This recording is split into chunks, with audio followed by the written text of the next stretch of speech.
It's another beautiful day for baseball in Los Angeles. And baseball podcast. Josh Schaefer and Blake Harris Cover everything Dodgers right here on Inside the Ravine.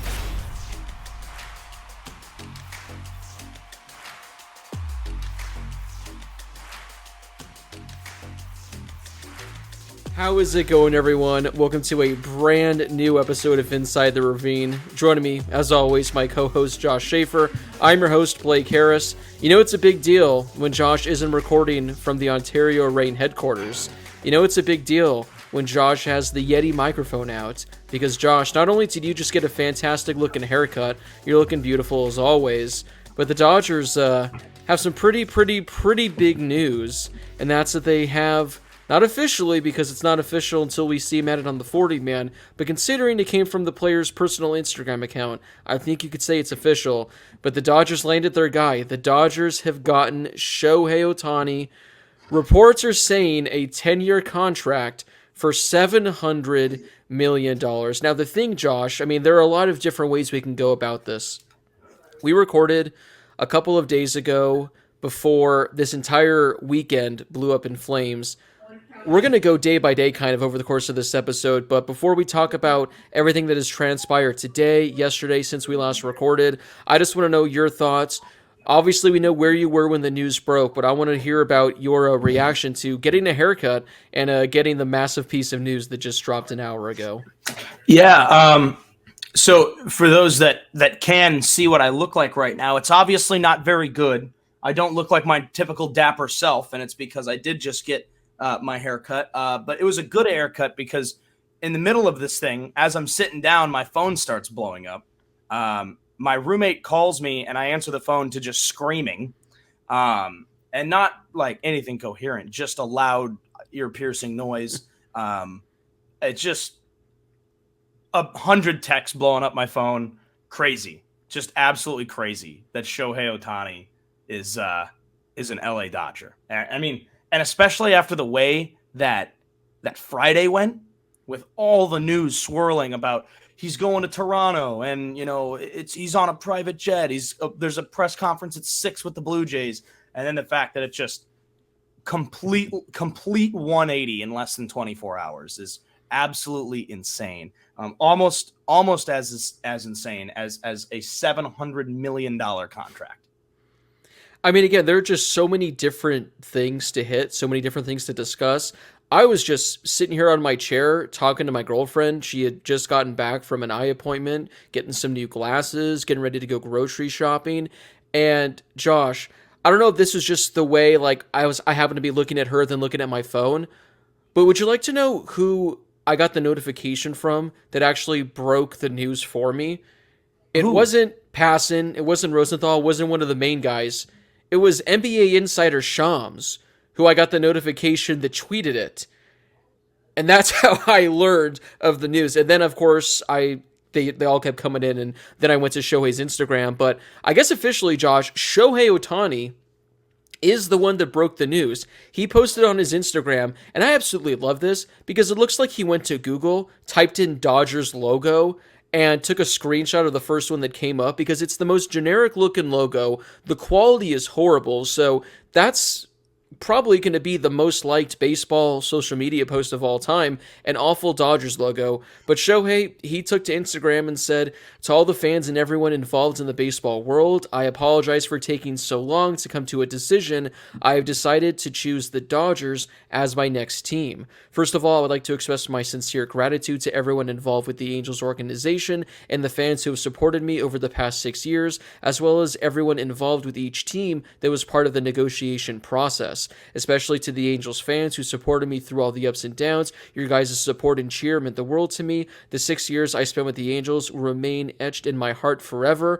To all the Dodgers fans, I pledge to always do what's best for the team and always continue to give it my all to be the best version of myself. Until the last day of my playing career, I want to continue to strive forward not only for the Dodgers, but for the baseball world. There are some things that cannot be conveyed in writing, so I would like to talk more about this again in a later press conference." I mean, what a post. Shohei really just out here dropping the biggest baseball news, of probably Major League Baseball history. And yeah, Josh, he's officially a Dodger. Again, as of right now, we don't know the extent of the contract. We just know it's something along the lines of 10 years, $700 million. And when I first saw that notification, my first thing was, Josh, make sure you buy 2 Dodger dogs when you go to your first Dodger game of the season, because the Dodgers are going to have to really make some things happen in order to pay off that contract. But as more reports started coming out, it's currently sounding like majority. I've seen the word majority be used, as that contract is going to be majority used in deferrals, because Shohei, it was his idea apparently, and he wants to allow the Dodgers to have more available money to spend in free agency. So we don't know, we're just thinking of the $70 million per year. We don't know what number of that is actually going to be deferred. We don't know what number is going to be going towards the payroll. But it sounds like, when I hear majority, Josh, I'm thinking at least more than half. So if the Dodgers are getting Shohei for less than $35 million a year, they still have plenty of money to go out and essentially do whatever the hell they want this offseason. Yeah, and that's what's so huge, is if you use these deferrals, that gives the Dodgers so much more room. And yes, it does help that you've already got a good core piece of your lineup coming back. Plus, you've already done the Muncy deal, which is great. But as we've talked about time and time again, there are still some holes in this lineup. We talked about the episode the other day. We wanted the Dodgers to go out and get Matt Chapman. I don't think that's in the cards anymore because of the way that, Dave has kind of teased what the infield might look like with Mookie being the everyday second baseman. It means you need an outfielder. It means the Dodgers still need pitching. I still think they should go after Yamamoto with everything. This doesn't change a whole lot for me. Obviously, we said priority number 1 is bringing in Shohei Ohtani, and that's what they did. But they did lock up Muncy. They did go out and re-sign Joe Kelly. So there's already 3 signings just like that for the Dodgers in the last couple of weeks. But now with these deferrals, they still have options to go out and spend money elsewhere to bring in other top free agents, or maybe even complete some more trades. That doesn't really have to do with the deferrals, but it can take on, they can take on, larger contracts via trade if they need to. But ultimately, the Dodgers have a little bit more wiggle room this offseason to bring in the necessary pieces for them to make a legitimate run this next season. Because look, as it sits right now, tomorrow the odds are going to come out from any site, any source. They're going to tell you the Dodgers are the favorites to win the World Series. The fact of the matter is the lineup that they've got right now, with the lack of starting pitching that they have, they might be the World Series favorites, but that doesn't mean a whole lot because we've seen how that's been the last couple of years. There are some glaring holes that they need to fill other than bringing in Shohei Ohtani, the best hitter in baseball, and they're not going to win a World Series, or it's going to be very hard unless they fill these holes. So these deferrals that Shohei's going to have in his contract are going to allow the Dodgers to do that.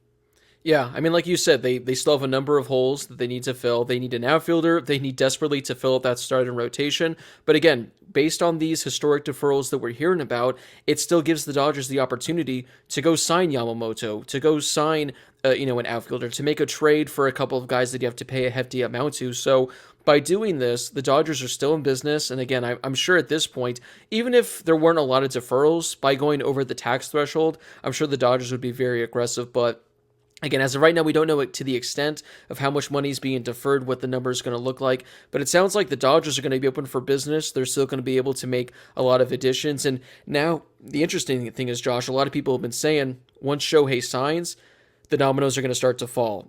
I'm interested to see just how quickly we see a bunch of signings, we see a bunch of trades, because now that the Dodgers got their guy, now that a lot of teams know that this is where he's going to go, I'm sure there's going to be a lot of deals that transpire over these next couple of weeks. So I'm sure the Dodgers are going to be very aggressive. I'm sure they're still going to make a bunch of moves that improve the team.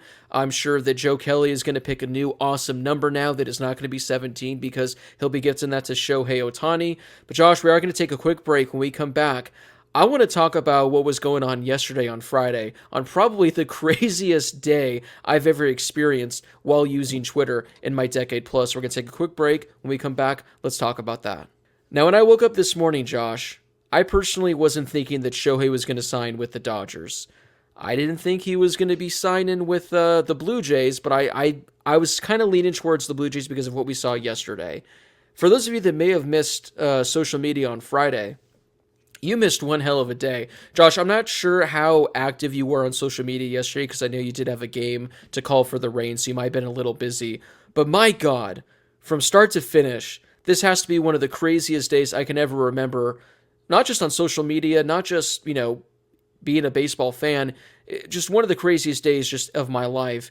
To start out, there's a report from John Morosi at about 5 a.m. saying Shohei's decision is imminent.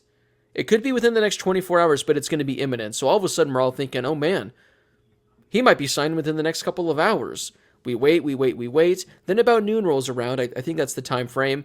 And a certain article from a certain website that we're not going to mention on this show drops an article saying the decision is in. Shohei Ohtani is a Blue Jay. Now, of course, at that point, everyone is going into panic mode thinking, oh boy, Shohei Ohtani, he's going to the Blue Jays? What happened? And then it's kind of quiet for the next 10 or 15 minutes. No one else has really come out and breaking the story. And then one by one, Passan, Heyman, Nightingale, they all come out and they pretty much say, Shohei has not decided on the Blue Jays. Shohei doesn't know what his decision's going to be yet. Okay, that was kind of fun. A couple hours go by. Some crazy Blue Jays fans apparently are tracking a potential private jet leaving Orange County going to Toronto. Then all of a sudden, John Morosi comes out once again saying, yeah, Shohei Ohtani is on that plane. He's expected to land in Toronto. And everyone all of a sudden now is on Shohei watch. Is he going to Toronto to sign this contract? People are going absolutely crazy. Then the plane lands. It's not Shohei Ohtani that gets off that plane. It is Shark Tank legend and billionaire Robert Herjavec with his family. Something out of like an SNL skit right there. Robert Herjavec is on the plane, and it's not Shohei Ohtani. Absolute madness. So this all goes down, Josh. Again, I don't know how closely you were following this insane day yesterday, but what were your thoughts as each saga appeared to just outdo the previous one? Well, working in hockey, I work with a bunch of Canadians, Blue Jays fans, and I'm driving into the game yesterday, and I get a couple of text messages from some coworkers and some team staff members saying, "What's the scoop?" And I'm like, "On." And they're like, have you not seen?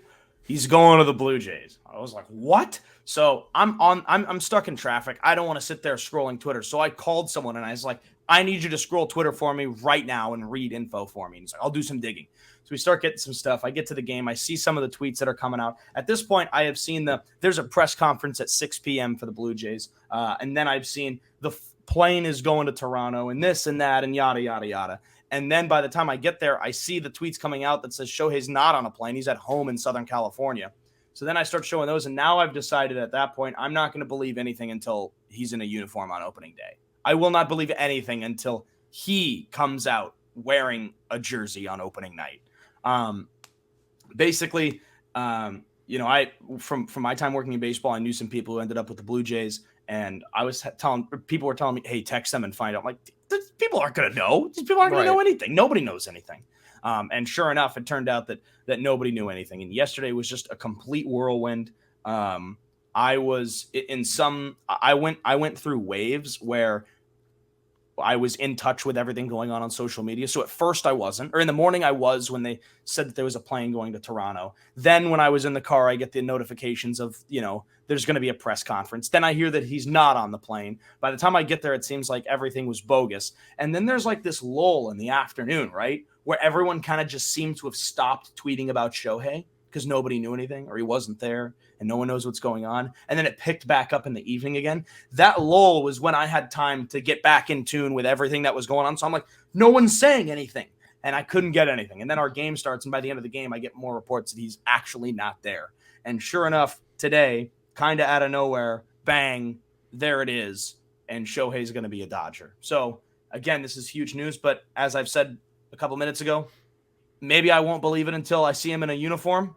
I'm not sure, just with the way that this has gone. It's been crazy. And what's funny is I think that we've talked about it. And, for the duration of this show's run that we've been doing the Inside the Ravine podcast, it started at the end of the season, I guess 2 seasons ago now. And we kind of had an idea that Shohei's going to be a free agent, coming up in a year or so. Like the Dodgers should get him. And then when we were doing this show at this time last year, and the Dodgers were making these, low risk, high reward deals, these 1-year deals for JD Martinez, 1 year, $10 million, which is a steal. And they're going out getting David Peralta, and they're bringing in Miguel Rojas, and all of these kind of really short-term contracts, but guys that you can rely on to make a run that season, but maybe not building for the future around your core, your core group. We all thought like these are moves to set up a Shohei deal next year. Yeah. So we kind of all knew that the Dodgers were going to be one of the major players. Obviously, one of the Dodgers are, from a contract perspective and from a salary perspective, these are, some of the high rollers in sports. So we knew what the possibility was going to be. But then just the way that yesterday went and the way that we were kind of in limbo for so long waiting to hear where Shohei was going to go, it makes this still even just as unbelievable as it would have been even if we weren't expecting the Dodgers to be one of the major players for Shohei Ohtani. So it's just absolutely crazy. But yeah, I mean, and now you think about the big three that the Dodgers have now: Mookie Betts, Freddie Freeman, and Shohei Ohtani, one of the most prolific hitters that this game has ever seen, let alone pitchers who obviously is not going to pitch this year. But those three as the Dodgers' big three, not to mention guys like Max Muncy and Will Smith, and that what makes it's just going to make what could be another October collapse so much worse. But I don't even want to put that in the universe. Not yet. No, I already have had that conversation with my girlfriend saying, man, it's going to be so sick to watch Shohei go 2 for 25 in the NLDS next year and have the collapse. But we'll get to that in October when it eventually happens. But no, I'm glad you brought up the whole thing, Josh, about how a year ago we were talking about this, because the Dodger front office, they were under a lot of pressure because everyone knew, although the Dodgers still fielded a 100-win team last year, I think they were the third best team in all of baseball, they were clearly tanking by their measures because they were going to go all in on Shohei Ohtani. They were signing guys like David Peralta, Miguel Rojas, Jason Hayward, all these short-term veterans on cheap contracts because they wanted to get their salary down so that way when the 2023 offseason opened, they would have plenty of money to spend. I forget what exactly their number was to start the offseason. I want to say their payroll was like at 130, 140, so they had like $100+ million to spend. They set themselves up by doing everything they did last year for this offseason, and they had the most pressure. The Angels, everyone figured he was going to be leaving the Angels. They had nothing to lose. The Blue Jays, they just emerged at the very end as a frontrunner. They had nothing to lose. The Mariners, they already lost him the first time. If they lose out again, they have nothing to lose. Oh, the Cubs were interested. Okay, that'd be kind of fun. Every team had nothing to lose except for the Dodgers because every single person believed he was going to be the Dodgers. That's something we talked about on previous episodes, saying, does it worry you that every single person out there believes he's going to go to the Dodgers? Because the amount of pressure on Andrew Freeman, on Brandon Gomes, and on the entire ownership group to make this happen was just absolutely insane, because if they did not sign Shohei Ohtani, it would be a failure. Even if Shohei Ohtani came out and said, I never had any interest in playing for the Dodgers, it would be a failure on the ownership's part by not making it happen. So there was a lot at stake. So the fact that not only regarding all those rumors yesterday, the fact that myself personally had accepted defeat, I had accepted whatever the case is, it's not happening. He doesn't want to be a Dodger. And just like that, he fast forward 24 hours later, Friedman, Gomes, ownership, they did it. They made it happen. $700 million. I'm very interested to hear what the final offers were to see how over the top the Dodgers went. But at the end of the day, Josh, it doesn't matter because they'll figure it out. The money's going to be deferred, and the Dodgers landed their guy. But like you said as well, Mookie Betts, Freddie Freeman, Shohei Ohtani, I'd have to go back and look at the 1927 New York Yankees to see what their lineup looked like when they were hitting, 5 homers a game. But this has to be probably the best 1-2-3 we've gotten from a major league team in quite some time. And then, like, you throw out Will Smith, Max Muncy, James Outman, potentially other guys that the Dodgers could bring in via free agency or bring in via trades. It is hard to see the Dodgers not being the World Series favorites when opening day hits. Obviously, right now, they still have a lot of work to do, like we both talked about with the starting rotation with other pieces as well. But this offense, I think, is as good as you could possibly ask for. And the only question now is who's going to be in that starting rotation come opening day. But yeah, just overall, a crazy 24 hours, a crazy day on social media. Josh, I'm looking right now in my Twitter chat that I have with all of my Substack subscribers, and someone threw in there a really great tweet. I think you may be familiar with who tweeted this, but one, Josh Schaefer tweeted, Dodgers at Blue Jays, April 26th through the 28th. That's going to be kind of fun. I made it to the chat. Let's go. Did. I'm not in the chat, but I made it in. The tweet made it in. Let's go. That's going to be a fun series. April 26th, 27th, and 28th, Dodgers at Blue Jays this next season. Pretty crazy. It took me a while to find this, and at first I was thinking I was crazy because when I looked up the Dodgers schedule and through the Dodgers site, their full schedule, for whatever reason, I don't know why it was like this on my phone. Maybe it was just on the device I was using, skipped the month of April. So I'm scrolling. I'm like, I don't see the Blue Jays on here. How is this happening? And it skips the entire month. So I went to the Blue Jays schedule, and sure enough, April 26th, 27th, and 28th, Dodgers at Blue Jays, which is going to be something. And you mentioned the Dodgers World Series odds. According to Alden Gonzalez from ESPN, Dodgers improved from 8-1 odds to 6-1 odds following the Ohtani announcement today. Now they are the favorite ahead of the Braves to win the World Series. Obviously, it's December 9th.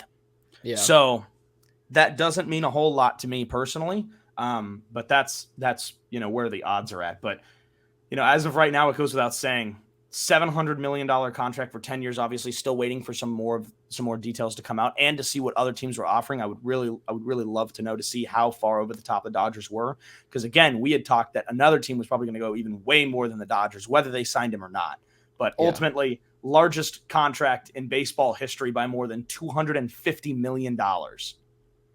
By over $250 million. Like, we're talking about a contract that is more than what some franchises are worth. Maybe not in baseball, but in other sports. Like, I mean, that absolutely crazy. And it absolutely demolishes the Mike Trout contract extension that we saw a couple years ago, which was $462.5 million. Yeah. So, or $426.5 million. And this is $700 million for 10 years. Crazy. Yeah, I remember like last year during like the middle of the season, there were parts when people were starting to say like, do you think Shohei might get $500 million? Like, is that a possibility? Can Shohei actually get $500 million? And I remember when I heard that, I'm thinking, I mean, that's insane. It made sense, but I'm like, no way is a player going to get $500 million. And then people started kind of buying into it. And then once the offseason hit, there were rumors where it's like, there's a chance Shohei might be able to reach $600 million. And that was like, okay, man, there's no chance. Like, there's no way he's getting $600 million from a team. That's just absolutely insane. He might get 550, something like that, but 600, there's no chance. And then when I get the passive notification that it's for 700 million, because I don't think that was a name that was, or a number that was ever floated. Like I said, 600 was the highest I ever saw proposed or reported. So the 700, that came out of absolutely nowhere. I'm seeing a tweet right now from The Athletic saying, is Shohei Ohtani worth it? And I don't know who the quote is from. I'd have to go in there and read the article. But the quote says, it'll pay for itself within 6 or 7 years. He's literally just a money factory, even just on advertising alone. All the eyeballs from Japan, he's like Michael Jordan to them. He's like Taylor Swift. So yeah, it's a lot of money, but when you think about merchandise sales, when you think about attendance, when you think about all the people that are going to be watching on TV, all of the advertising opportunities, it might be quicker than that to recoup that money for the Dodgers. So absolutely insane. One thing I wanted to bring up, Josh, I don't know if you heard about this, but after Shohei won his MVP, there was a lot of people that were trying to, I guess, figure out what the name of his dog was. And I guess for the longest time, Shohei was just not releasing that information, and everyone was thinking, man, that's so weird. Why would a guy not want to release what his dog's name is? Well, there was a thing I saw the other day. I don't know who it came from. I don't know how legit it is, but they said apparently, according to some source from someone that knows Shohei Ohtani, the reason he refuses to release his dog's name was because it's apparently a baseball team name that is a team that is pursuing him. Now, I went and I looked it up, all 30 teams, to think, what would be a good name for a dog? And it hasn't been confirmed yet, but I would put some money on it that his dog might be named Dodger. Yeah, it's either that or Walker he might Buehler be named said that, didn't he? Red Sox. I think he did. Be an Something interesting like that. name for a dog, Red Sox. Or maybe White Sox, or maybe Ray, or maybe National. Or Diamondback. Diamondback would be a cool one. Yeah, Diamondback that's cool. would be a cool one. That's cool. I mean, it's not a great name, but I think it's cool. Yeah. It's cool, for sure. So, hey, maybe Shohei's dog's name is Dodger. We'll find that out whenever we eventually find it out. But yeah, Josh, again, I'm glad that we were able to make an emergency podcast happen. I'm just glad it wasn't in the middle of one of your games where you're just off the grid until the end of the period. We would have done an intermission podcast. We would have done an intermission podcast. Josh up in the press box. I got about 6 minutes until I'm back on air, so we got to make this quick. But he's a Dodger, and again, Josh, if this would have been from all the beat reporters, I'd be a little hesitant. But the fact that Shohei did in fact post this on Instagram, I'll go at a 99.2% chance that this is going to happen. I'm gonna say that it's legit, but I do like, the way that this has gone, in this whole saga with Shohei, I do kind of like, regardless of who he were to sign with, I kind of like that he did it his own way, and he made the announcement himself. He's the one that put it out there. It could have been a blurry Blue Jays logo. It could have been a blurry Giants logo. That would have been something. But ultimately, like the fact that this guy, with all of the rumors surrounding him, especially over the last 24 hours, did it his own way on social media, I like that. That's kind of cool. And I'm just glad to see that it was a blurry Google Images Dodgers logo. It just goes to show how much of a secret this truly was, where nobody was able to break it. I mean, even I think when Trevor Bauer broke his news a couple years ago when he posted that video of him like in a Dodgers uniform, I think like a couple minutes before that video was posted, the reporters had it. Like they had already reported that he was signing. Shohei he's the first one to post it. It's officially from him, and then all the reporters followed. Like Passan, he didn't put according to sources anything like that because he saw that Shohei chose the Dodgers. So it was a crazy saga. I'm glad it's over with because I was getting kind of annoyed with it every day, all the different rumors, all the different reports. And also one final thing, Josh, we didn't even touch up on yet. Who is going to sleep better tonight than Dave Roberts? He's off the hook. He's safe. He's safe. He's safe. Poor Good guy. for Dave. Good for Dave. Holy cow. I was worrying for Dave, man. I thought it was over for him. But now he can relax. He can enjoy a glass of wine tonight because Dave Roberts, you're officially off the hook. You weren't the reason Shohei didn't sign here. So Shohei's a Dodger. That's going to be a lot of fun. The Dodgers still have to make some moves because, Josh, this now puts their roster at 42 if you include him and Joe Kelly. So that's 2 spots the Dodgers have to clear now. Is it going to be a trade? Who knows? Maybe Andrew Friedman and Brandon Gomes. Maybe right now they're riding a high from this signing. They want to make some more moves happen, so we'll have to wait and see. Josh, any final thoughts, final words, comments on this crazy day? Wow. Crazy. Just crazy. I'm excited to see how it plays out. I think Dodgers tickets, parking's going up, so get ready for that. Let's just say parking's going up. Frank McCourt's happy about this news. Oh, yeah. Frank is just buzzing today. Parking's going up. Those $50 hats, get ready for $60. Jerseys, $300. So next trip to the top of the park store, bring some more cash because things are going to be a little bit more expensive. But I think that's the bullet that I think people will be willing to bite a little bit here. I think so too. So it's a fun day. I'm looking forward to seeing the press conference. I'm looking forward to seeing all the moves the Dodgers have to make because they're still going to be busy this offseason. So stay tuned for that. If you guys haven't done so yet, make sure to follow the show Inside the Ravine, whatever social media app you guys use. We're on Twitter, we're on Instagram, we're on TikTok, and we're on YouTube as well. Just search us up over there at Inside the Ravine. You guys can also listen to every episode on Spotify, Apple, and of course the Odyssey app. Stay tuned for more Dodgers episodes this offseason. A lot to get to, I'm sure, in the coming weeks, but for now, go out, as I tweeted, hug a neighbor, call a loved one, because Shohei Ohtani is a Los Angeles Dodger. For Josh Schaefer, this has been Blake Harris. Thank you guys so much for listening. We do appreciate it, and we hope you enjoy the rest of your day, wherever you may be.